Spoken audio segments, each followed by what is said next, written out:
guys, I'm your host Olivia and you're listening to another episode of BCT. We are a Christian podcast that enables you guys to hear lots of different stories of different people in the church telling their testimonies. I hope you enjoy. Don't forget to like, subscribe, follow us on all the social medias to keep up with any updates or new podcasts that come out. Okay, so today I'm joined by Anna. Hi Anna. Hey. Are you okay? Yeah. Good, I'm glad. Right, so just tell me a little bit about yourself, maybe some of your likes and your family. So my main like is I love doing crafts. Cool. Crafts are like my zone. Yeah. I just love it. So I like space as well. I love how space like shows who God is. I love that side of things, and That's really gemstones as well. I love Oh. gemstones and collecting gemstones all the time. Oh, interesting. Yeah. Family? So I've got my brother who you've met before. I was going to say my dad. My mum passed away a few years ago, but she was a very amazing part of my life. So and I live with the boys now, but just feel a bit lonely. But yeah. Oh. Yeah, no, but I feel like the church is a family as well, isn't it? Yeah, I feel so blessed to be part of So Baglan. how long have you been at Baglan now? So in March it will be officially I'll be in Wales for 4 years, but technically it'll be 3 years-ish, but we were online, so I was going to say because of COVID, didn't it? That did make it a lot easier getting to know people and getting to know your dad, for example, for the sermons and stuff, and knowing which church we want to go to for definite. Yeah, nice.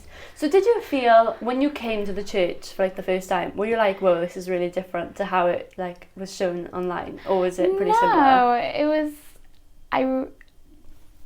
except for obviously home vibes of some people being at home and doing it, but obviously with Hannah doing the talks and stuff, and it wasn't really that different. No? Oh, it's interesting. It's interesting to know though, isn't it? How we're perceived online versus in person, isn't it? Yeah. Yeah, so I guess you got the both views. Yeah, because Baglan was the first church I actually researched into. Oh, really? So, how did you actually find us? My craft love kind of came into it. I saw that you guys had craft and chat. Oh, no and way. Then we're the teaching, the principles and values were oh my definitely. gosh. And then we had your dad, and that was it. that was it. It was just amazing. Well, I never. Right, let's go into your childhood. So, what did that look like? So brought up in a Christian family. So always went to church. Loved going to church. Just as a child, just generally. We did actually move churches due to there not being that much kid stuff in the area we lived in. So we moved to Southport, church in Southport, which was more open. Was more open. That's not the right word. Was more kid friendly. Cool. Because we were in Church of England for starters with. So, but just teenagers. I got bullied quite a bit in school, so that was a bit difficult. But church was really a safe haven for being around and stuff. Nice. Yeah. So That's and important.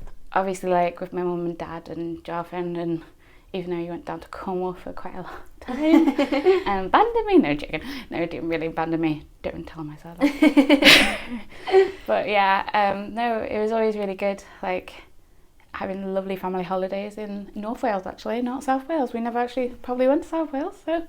Oh, lovely. Yeah. Sounds nice. Right, let's go straight into then. I'd love to hear when you accepted Jesus into your life. Well, the thing is, obviously, living in a Christian home, I always thought that I was a Christian. Mm-hmm. And I always believed it. I thought I gave my life to Jesus quite a few times. Mm-hmm. But the moment that I really feel that, even though I felt like I accepted Jesus earlier on, was actually one time I was getting quite irritated at home, so I walked down into Southport Town Centre, and there was this group doing open air kind of work. Cool. Around Easter. It was Easter before I turned 18 as well. Oh wow.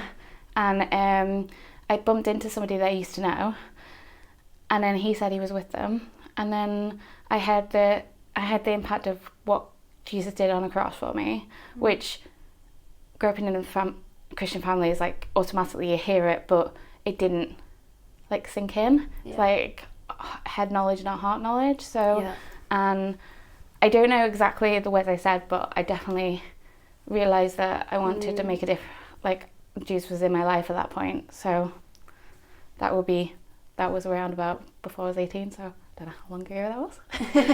Oh, amazing. Oh, I think that is like, that's the not problem, but that's the thing with like growing up in a Christian home. Yeah. It's like you don't have this big transition from one to another, like this big change that other people may have. But honestly, I think everyone's testimonies are like all equally as amazing, aren't they? Yeah. It's incredible. I think it's amazing. Everyone's testimonies are fab. Right, so let's move on to maybe some of the challenges that you have faced in your life, and I'd love to know how you've overcome them. Well, okay, so bullying is not the biggest challenge recently, but that was like a big challenge because I was like, oh, where's God in this? And why am I getting bullied and stuff like this? But actually, I found listening to Christian music, listening to people who went through similar stuff, like Christian artists that went through similar stuff, was really, really helpful. But to be honest, bullying's not really the biggest thing I've got over. Obviously, with my mum passing away last year, the other year, that was a big shock. I knew she wasn't well, but it wasn't like the fact that I didn't feel like God answered my prayer over that, and the question of like, why didn't you answer my prayer? Why is my mum still here? Why isn't my mum like at church with us? Why is this? That was a big challenge because I didn't know what to do, but people at church, everybody's been amazing. But then I feel like house group and so my house group have been so supportive, and I feel like being supported by people at church has been like a real blessing, and that's helped me overcome it, because then I've seen my dad flourish in getting to know people at coffee morning, going to things on his own, going to house group on his own, and not needing me and my brother as much. And Joffin getting the job here, that was amazing. I can be prouder, but I'm a bit biased over that. But the main challenge obviously was like getting over that. But I do feel like a lot of people said I feel like more like accepting of it now, and I've realised that if I still wanted her around, that would be more like not right for her, because she was really ill. So the fact that I think somebody wrote us a message saying, oh no, she's just changed her dress, and I was like, actually no, she's in heaven.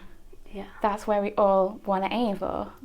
And I know it sounds really corny and silly saying that, but it's true. Like, we all want to go there, and I'm like, it's different not having her around, like obviously due to girly things that you would normally do with your mum, and you don't do with the boys. And No, they are amazing, but it's just being able to flourish, like going to craft and chat. I feel like probably at home I feel like I've got second parents there, of like the women that would kind of adopted me into the family there, which I think that's helped as well, because I just feel right, and being part of youth. I love being part of youth and coffee morning. I love like doing that kind of stuff. So yeah. Oh, thank you so much for sharing, Anna. Oh my gosh.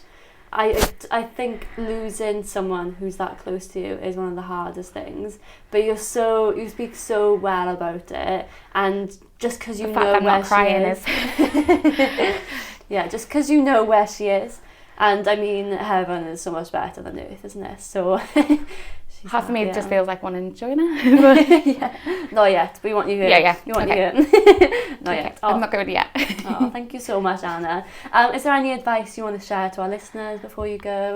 Knowing Jesus is the best advice I could say, because it comforts you in times of difficulty, and no matter where you're going in life, he's always there. Like, I know that part of my mum's and mine favourite like little poem was the footsteps. So yes, when I God, love this poem.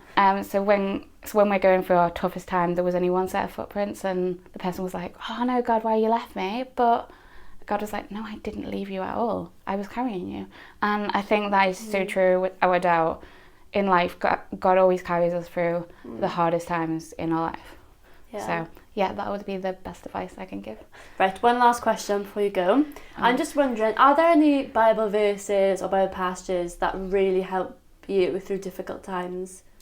I can't remember whereabouts it's from. I know it's in the Psalms. Okay. But it's basically saying God is my rock. I will find that out for you later. I know it's like God's my rock and my refuge and that. Yeah, okay, yeah, I think I know. Yeah. So that's one of the things that, because obviously firm foundation was being firmed in God. Not that I'm the best at like actually looking at the Bible all the time, but yeah. Yeah. Amazing. Right, thank you guys so much for listening to another podcast of BCT.